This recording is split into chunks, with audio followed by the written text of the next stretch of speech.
చెప్పండి. మా తెలంగాణ గురించి తెలుసుకోమన్నా.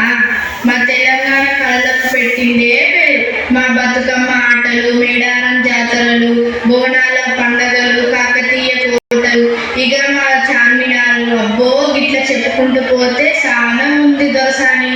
ఇవన్నీ వినాలంటే నీకు చాలా సత్తువ కావాలా. ఓ వదినే, మొన్న పండుగకు చేసిన సకినాలు, అరిసెలు పక్క ఇవన్నీ